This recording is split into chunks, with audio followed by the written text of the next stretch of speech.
Okay, well, they did it. The Bank of Canada came out last week at their most recent meeting and did what a lot of us were expecting, which was they announced another 25 basis point increase in the overnight lending rate. And that actually is now the 10th rate hike since March 2022. And that now puts us at 5%. The overnight lending rate now is at 5%. And the last time we saw this happened was a long time ago, was in 2001. And one of the things that's really important to understand, to give context to, is in 2001, the average price of a home in Toronto was $250,000. Now it's $1.2 million. So that's a 5x increase in the carrying costs at this rate. And the real concern here is that this really hasn't even worked its way through the system, and we are seeing inflation coming down. So a year ago, we're at 8%. We're now at 3.5%.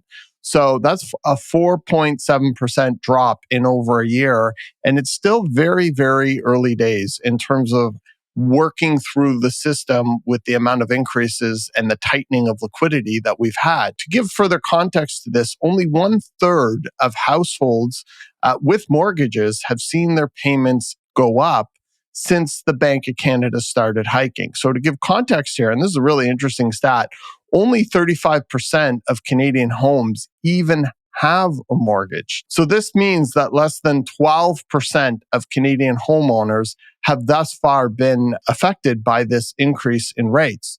And so as more mortgages start to roll over, you're going to start to see a greater effect of this tightening starting to spread over the economy. And the concern is that given that we've seen inflation come down as rapidly as we have, are we over tightening, and is there a greater harm to the economy at risk? Has the Bank of Canada overcorrected? We here definitely think it has. And the question is, how far have or will they overcorrect until we see inflation get to the range that they say that they're looking for, which is 2%. Now, one of the things we've talked about in other videos, if you take out the increase to cost to borrow, we're actually down to 2.5%. And over the course from April to May, we've seen a drop of inflation of 1%. So things are really coming down. And the fear is, are we creating this doom loop where in order to fight inflation, we're raising interest rates based on the increase in carrying costs for homeowners? So it's really interesting time here. And one of the other things that I'd really like to talk about is this idea that, it's evil investors who are going to get hit hard the most by this. And what happens in most economic downturns, it's usually the little guy. And we'll go into this a little more, but renters are really going to end up being hard hit because we're already out of supply in the rental market here. And we're forcing more and more potential home buyers into the rental market or onto the sidelines until we see some type of a pause or even downward trend in mortgage rates. Rental rates are going to continue to rise, and people on the cusp are the ones who are going to get hurt really badly here. As we go into potentially a recession here or some type of a downturn or pause in terms of economic growth, it's usually the little guys that get hit. Usually the big guys tend to weather these storms just fine. So, I just really recommend when people are watching, this type of commentary to really think through who actually is going to get hurt as interest rates continue to increase here. Really, the purpose of this video today is talk about what we're seeing currently in the market as a result of these interest rate increases. We've seen 2 now back to back in June and July, and what the long-term outlook is going to be for Toronto real estate. Because from the investment standpoint, thinking long-term is something that we always want to do. It's hard to predict what's going to happen on the short term, but long-term, it's really important to keep your eye on the prize if you're an investor or if you're a homeowner as to what the future of Toronto real estate could or is going to look like, irrespective of the little bump that we're starting to see in the economy and in interest rates. My name is Ralph Fox, and I am the broker of record and co-founder of Fox Marin, and we are a residential real estate brokerage that focuses on central and downtown Toronto. If you find any of this information helpful, please be sure to subscribe or comment down below because we'd absolutely love to hear from you. So some of the comments coming out of the Bank of Canada last week at their meeting are quite interesting. And one of the specific comments that they made was their guidance towards getting inflation back down to the target rate. Prior to last week's meeting, their expectations based on their modeling was we would see inflation back at that 2% target rate by the end of 2024. They've now pushed that out by 6 months, and they're now expecting that to happen mid-2025. And you are hearing a lot more now of the term higher for longer, which seems to have replaced transitory, which had replaced supply chain. So, they don't have a very good track record with their modeling, and we really question the wisdom behind these recent decisions. But I guess time will tell, and we'll see how things play out. They've also indicated or very much left the door open for a further raise, potentially in September. And the markets seem to be predicting that this is something that's very much on the table. I think will be very interesting to see the inflation prints come out later on this month in July and then again in August. Hopefully that trend line of inflation continues to come down and we can start to see a respite from all of these increases, which I don't think is really helping Canadians very much. We have a statement here, which I'm going to pull up by Tiff McCullum from the Bank of Canada, the governor of the Bank of Canada. And he was asked specifically about real estate and it's the effect of interest rates on interest rate prices. And what's really interesting when they talk about real estate, generally they're talking about the larger markets and affordability in places like Toronto and Vancouver. So when asked the question, Tiff stated, the fundamental issue in the housing market, and this has been an issue in Canada for 10 years at least, is structurally the demand for housing is growing faster than supply.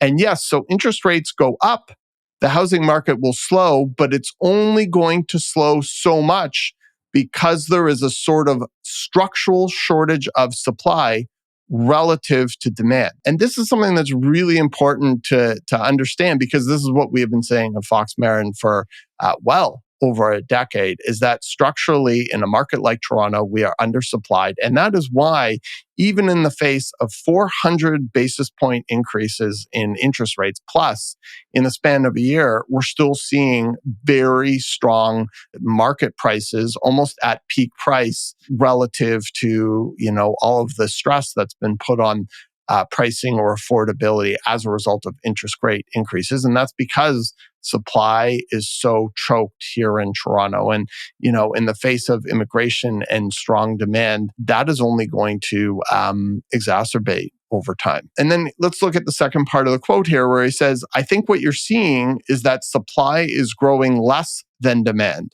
The housing market has started to tick back up and housing prices have started to tick back up. All very true.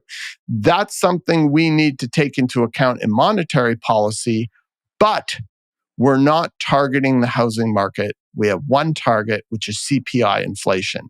And that's one of the things I just wanted to touch upon is I think people get very confused when they think about interest rates and they think about inflation and then they think about the Bank of Canada and its mandate is they should only be looking at housing as a consideration, but their job is not to bring housing prices down. Their job is to bring inflation down. And so the side effects of inflation and the side effects of increasing interest rates happen to be played out in the housing market, but that is not their mandate. And so I think people tend to get this confused, and it needs to be very clear that the two are related, but they're also very separate. So right now it's still very early days in terms of seeing what type of an effect these interest rate increase announcements are having on the Toronto real estate market. From a data perspective, we have June's numbers, which were recently put out by the Toronto Regional Real Estate Board. And we can take a look at those. And then we can also talk about anecdotally what we're seeing more recently over the last couple of weeks in terms of activity and conversation that we're having. And I think The two will help really put together a really good understanding of what we can expect to happen in the market over the summer and perhaps moving into the fall. So I'm going to pull up some numbers here. And the first chart we have is the average prices in the 416, which means Central and Toronto proper, month over month activity. And so at the top here, we can see a decline in the prices of detached homes. We can see semi-detached slightly ticking up. Underneath that, we can see both townhouses and condos at the bottom starting to slightly tick down. And I think if you look at the numbers, what you'll end up seeing, or what I'd highly suspect is that a lot of that pricing and pressure happened in the latter half of June. And that, in terms of what we were doing with our own clients and looking at pricing, we've definitely seen a change over those last couple of weeks. The next slide here, we are looking at the number of transactions. Interestingly, we've seen a market decline from May to June on this top line here in condos. And I think that is a trend line we can expect to see going into the summer continue. Detached houses, again, dropping, a slight uptick in semi-detached, but you have condo townhouses moving downwards as well. So overall, we're starting to see a decline in pricing, and we're starting to see a number of transactions declining in the face of these recent announcements, especially in the month of June. Looking at the next chart here, we can see average days on the market, things still selling relatively quickly. So we haven't seen a shift there. I would keep our eye on this stat here, because I think in months to come, that definitely is going to start to balance out. And in the last slide, is what we look at here is months of inventory. And we are very obsessive with looking at this number at Fox Marin, because it's a really good way to get an overview of what is happening in the market. And what you can see is basically from January 2023, a huge drop all the way down from 3.5 months of inventory to 1.5 months of inventory. And now that's trending back up in June. And definitely you can associate that recent announcement in June to that uptick in months of inventory starting to build up. Now, what this stat really represents is if you took all the listings currently on the market, if nothing were to come out at the current rate of sales, how long would it take everything to sell? So we're at 1.95 months in the month of June. To give context, 4 to 6 months is considered balanced. So we're still very much in a seller's market, but you can see those numbers starting to tick up. And this is something we're going to really be watching over the next few months as an indicator, as a forward indicator, to get an understanding of what potentially we could be seeing further down the road in prices. So that's really what we're seeing right now from a data perspective put out by the Toronto Regional Real Estate Board. But I think it's also really important to take in context, what's actually happening boots on the ground and what we're seeing or have been seeing over the last few weeks. Definitely, we're seeing a shift in buyer sentiment, and we are starting to see inventory build up. More buyers are considering sitting on the sidelines. And this is something that we saw again in the summer and fall of 2022 last year, when we had these interest rate increases, because typically markets like stability. And when we have uncertainty, people like to wait and see what's going to happen before they can make decisions. So I think we're going to see a typical slow summer, but then that's going to be compounded with slower sales and less buyer activity as they wait to see how things are going to play out. Anecdotally, we're seeing less offers on offer night. We had multiple properties that we had on the market with offer dates. All of them sold, but less offers, less showings, and sometimes conditions, which is a much different climate than we saw even a month ago in Toronto. So this is anecdotal, but we definitely are expecting that this trend line is going to continue until things hopefully start to balance out in the fall. One thing to keep in mind is, as things play out over the next few months, is a lot of the active buyers that are out there have pre-approvals with rates that are locked in. And so over the next couple months, you may see a lot of these buyers be incentivized to purchase before the expiration of their locked in rates. So I think this will really start to flush itself out as we move into the fall, and we'll really start to see the effects compounded with these two interest rate increases and how that is going to play out in the market. So when the Bank of Canada in January came out and said, we are going to pause interest rates, the market signaled, or it was signaled to the market, that we're going to have a period of stability and certainty. And the market responded in kind. And we all know what prices did over the last 6 months. Now, it seems like we're back in this period of mixed messages about the economy and the Bank of Canada and what they may or may not do.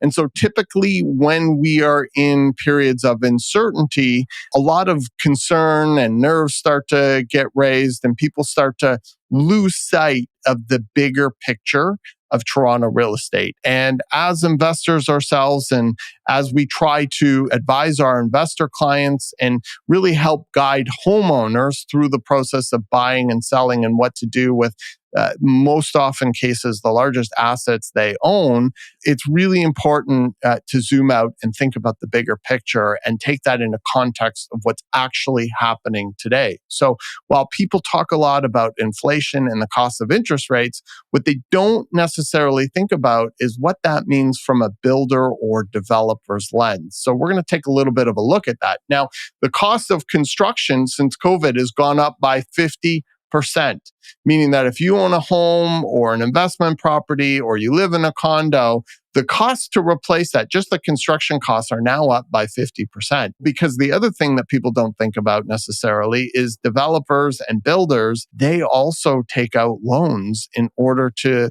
acquire land and build. And so those costs have now tripled. And as a result, we've seen a lot of projects get canceled, and we've seen a lot of projects put on hold by developers as a result.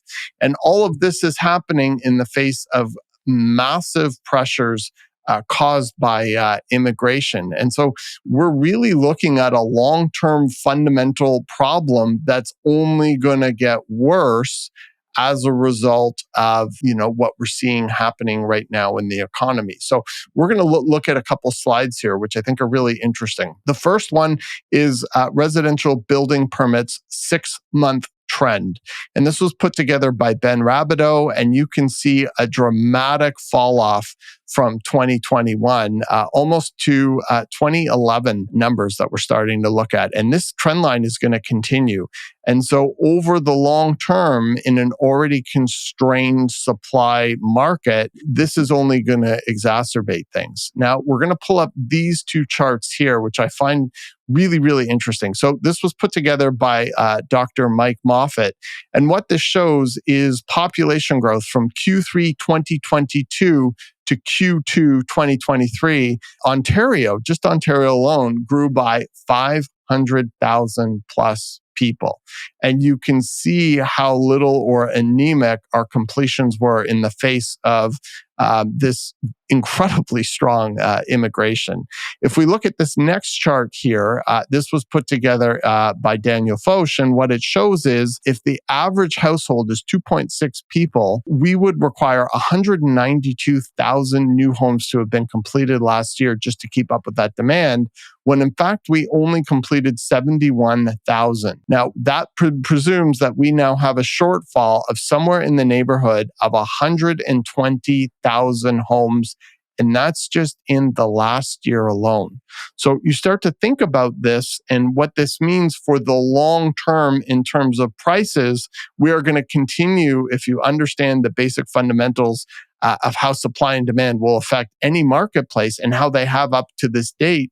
Over the long term, we are going to see continued pressure on supply, which is going to cause housing prices to continue to rise. And that's why, in the face of all of these increases, and if you look at the statement that even came out of the Bank of Canada as to why real estate, especially in a city like Toronto, has continued to go up or uptick, it's because structurally we are undersupplied. And this is only being magnified by inflation, and this is going to be magnified by interest rates because supply is only going to be further choked. I've seen on this channel some of the comments that have come in and on other channels, and there's definitely a percentage of the population that seems to be cheering on these incremental raises in interest rates because they want to see speculators pay some type of a price or investors pay some type of a price. But what we've already shown already is only 35% of homeowners in Canada have a mortgage.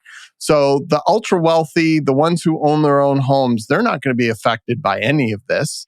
And only 12% of the homeowner population in general is even being affected so far by these raises in interest rates. And those that are being affected are working out deals with banks who are extending amortizations. And that's why we haven't, and that's why most likely we aren't going to see a flood of power of sales or real estate owners under duress, either investors or homeowners, anytime soon. And so that flood hasn't come, and it most likely won't come because people are finding a way to get by in this climate. Now, they might be under duress. They might not be going on vacations or out to dinner, but people are going to hang on to their Toronto real estate almost at all costs.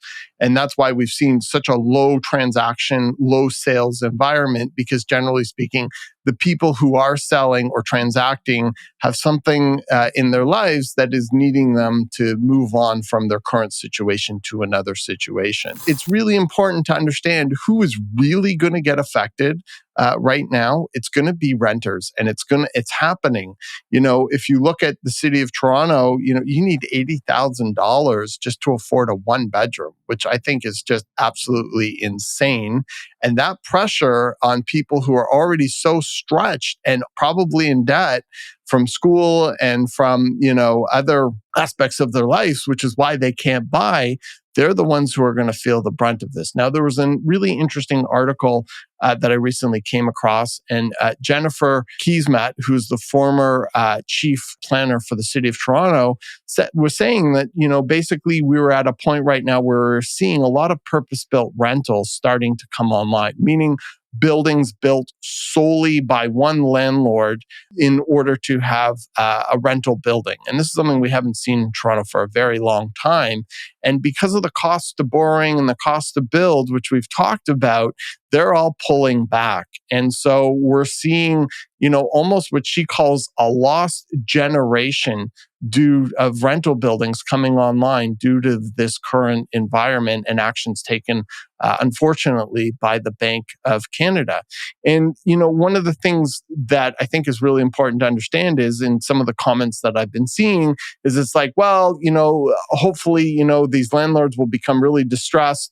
They'll have to sell the house, they'll have to sell the condo, and that will open up magically supply. And I think the ones that are going to consider selling, either homeowners or investors, maybe on variables that, just feel like they're under too much pressure.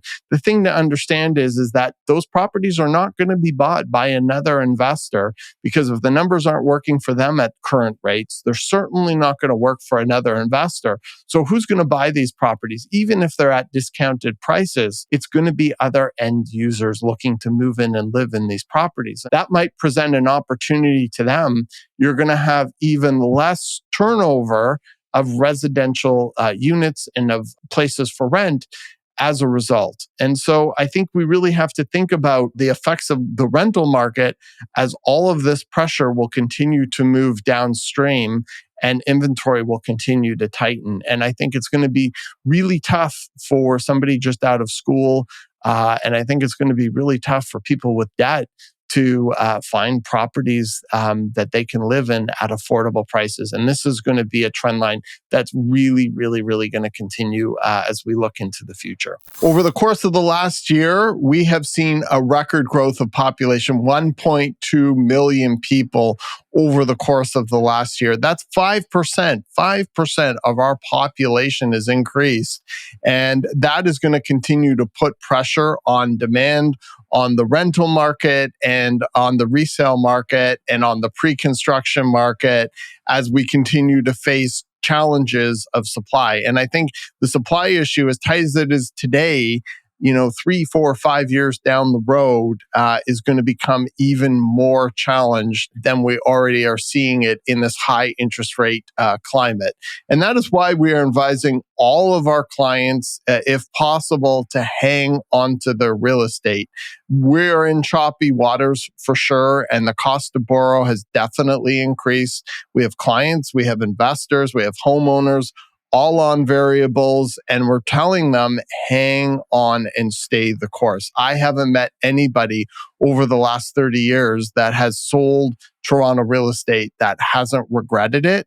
And if you zoom out and you look at the facts and you take all of the emotion and uncertainty in this exact moment out of the equation, you're going to come to the conclusion that if you hold on to your real estate over the long term in a city like Toronto, with all the fundamentals that it has going for it, it's going to go up over the long term. In the short term, we're definitely at a point where it's difficult to predict what the Bank of Canada is going to do. Hopefully, inflation will continue to trend down and we'll start to see some type of stability back into the market.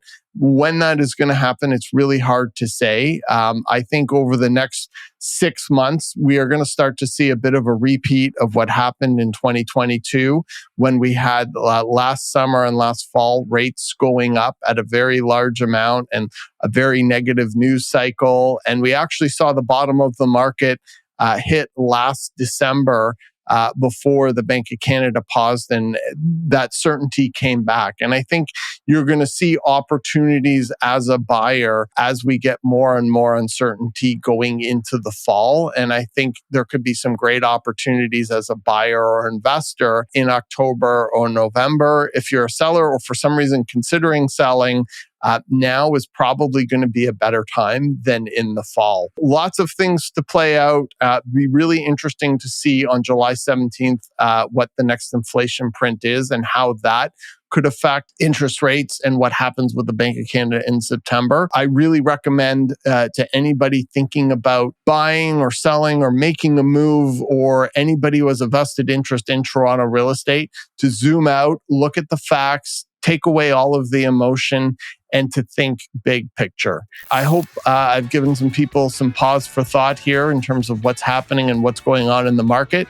My name again, it's Ralph Fox, and I'd absolutely love to hear any comments that you have, hopefully constructive. It doesn't matter whether it's in agreement or disagreement or somewhere in between.